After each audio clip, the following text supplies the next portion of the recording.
बिस्मिल्लाहिर्रहमानिर्रहीम। अस्सलाम वालेकुम dear students, my name is Ayesha Saleem. मुझे उम्मीद है कि आप सब खैरियत से होंगे। तो डियर स्टूडेंट्स, आज के लेक्चर के अंदर हम अपने चैप्टर को रिवाइज करने लगे हैं, जिसको हमने अपने प्रीवियस लेक्चर्स के अंदर कवर किया था। So dear students, different activities की मदद से हम अपने चैप्टर को रिवाइज करेंगे and in the last we do discuss the mind map with the help of which, जिसकी मदद से हम अपनी तमाम कंसेप्ट्स को दोबारा से रिवाइज कर सकेंगे। तो यहाँ पर हमारे पास फर्स्ट एक्टिविटी है जो आपको आपकी स्क्रीन के ऊपर विजिबल हो रही है। तो जल्दी से अपनी वीडियो को पॉज करें and by applying your knowledge quickly solve this activity. Very good. So let's next move towards हम नेक्स्ट मूव करते हैं अपनी अगली एक्टिविटी की तरफ। यहाँ पर अगेन आपको इसका नेक्स्ट पार्ट शो हो रहा है, तो जल्दी से अपनी वीडियो को पॉज करें और इस एक्टिविटी शीट को सॉल्व करें। Very good. So dear students, here's another part. So quickly pause the video for a few minutes and solve this too. Very good. सो यहाँ पे हमारे पास लास्ट एक्टिविटी है। यहाँ पे कुछ क्वेश्चंस दिए गए हैं, आप जल्दी से इनको रीड आउट कीजिए और अपनी नॉलेज के मुताबिक इनके आंसर्स लिखिए। Very good. So let's now move towards the mind map, जिसकी मदद से हम अपने तमाम कंसेप्ट्स को रिवाइज करेंगे। तो डियर स्टूडेंट्स, हमने इस चैप्टर के अंदर सबसे पहले पढ़ा हीट के बारे में, which we define as the thermal energy. और ये स्टूडेंट्स, हमने देखा कि हमारे पास डिफरेंट मैटर की स्टेट्स में, सॉलिड हो, लिक्विड हो, गैस हो, हीट गेन और हीट लॉस की वजह से उनमें एक्सपेंशन और कंट्रैक्शन जैसे फिनोमिनास होते हैं। और हमने देखा पार्टिकल थ्योरी को डिस्कस करते हुए कि किस तरह हमारे पास particles different states of matter के अंदर जो है काइनेटिक एनर्जी इंक्रीज होने की वजह से एक्सपेंड करते हैं, और इसी तरह अगर हम उनके टेम्परेचर को रिड्यूस करेंगे तो वो काइनेटिक एनर्जी डिक्रीज होने की वजह से पार्टिकल्स की मोशन रिड्यूस होने की वजह से कॉन्ट्रैक्ट कर जाएंगे। हमने सॉलिड, लिक्विड और गैसेस, हमने इन तमाम स्टेट्स ऑफ मैटर को सेपरेटली डिस्कस किया और हमने डिस्कस किया कि किस तरह एक्सपेंशन और कॉन्ट्रैक्शन इनके ऊपर अप्लाई होती है। और फर्दर हमने उनके इफेक्ट्स को देखा, like in case of solid we discussed about the bent pipelines, the damage railway tracks and road destruction. और हमने देखा कि हम पाइपलाइंस को बेंट रखते हैं ताकि एक्सपेंशन और कॉन्ट्रैक्शन के जरिए से होने वाले नुकसान को हम रिड्यूस कर सकें। उसके अलावा रेलवे ट्रैक्स के दरमियान हम डिस्टेंस रखते हैं ताकि समर या विंटर सीजन में जब उसकी एक्सपेंशन या कॉन्ट्रैक्शन हो तो वो डैमेज ना हो सके। इसी तरह रोड्स के केस में भी हमने डिस्कस किया कि हम एक्सपेंशन या कॉन्ट्रैक्शन से होने वाली डैमेज को रिड्यूस करने की कोशिश करते हैं।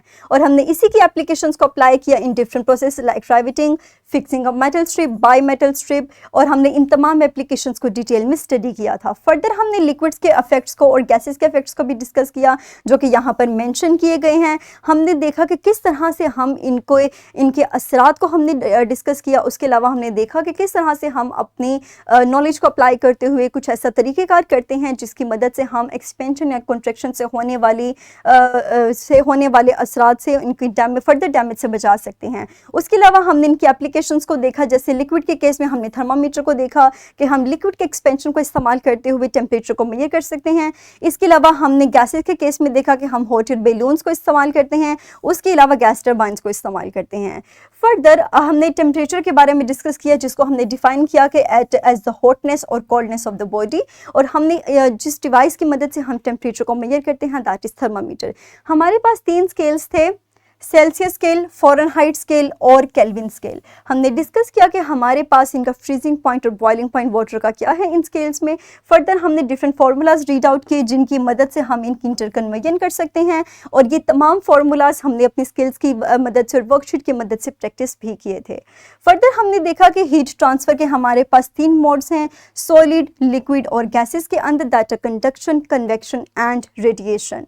और हमने देखा कि अगर कंडक्शन की बात करें तो इसमें हमारे पास पार्टिकल्स मूव नहीं करते, only energy transfer takes place, whereas when it comes to the convection हमने डिस्कस किया कि हमारे पास पार्टिकल्स भी मूव करते हैं, जबकि रेडिएशन की फॉर्म में हमने डिस्कस किया कि हमारे पास इलेक्ट्रोमैग्नेटिक वेव्स के जरिए से हीट एनर्जी और लाइट एनर्जी ट्रैवल करती है।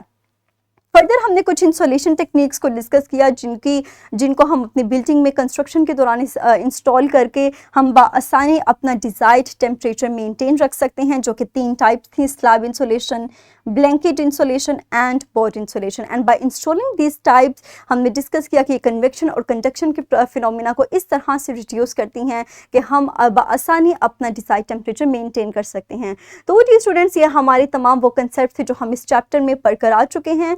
और मुझे उम्मीद है कि आपको आज ये तमाम कंसेप्ट रिवाइज हो चुके होंगे। सो ये था हमारा आज का lecture. That's all about today's lecture and इंशाल्लाह अपने अगले लेक्चर के अंदर हम अपने न्यू चैप्टर को स्टार्ट करेंगे, that is chapter number 11 technology in everyday life. So dear students, तब तक अपना ख्याल रखिएगा। Thank you very much and अल्लाह हाफिज़।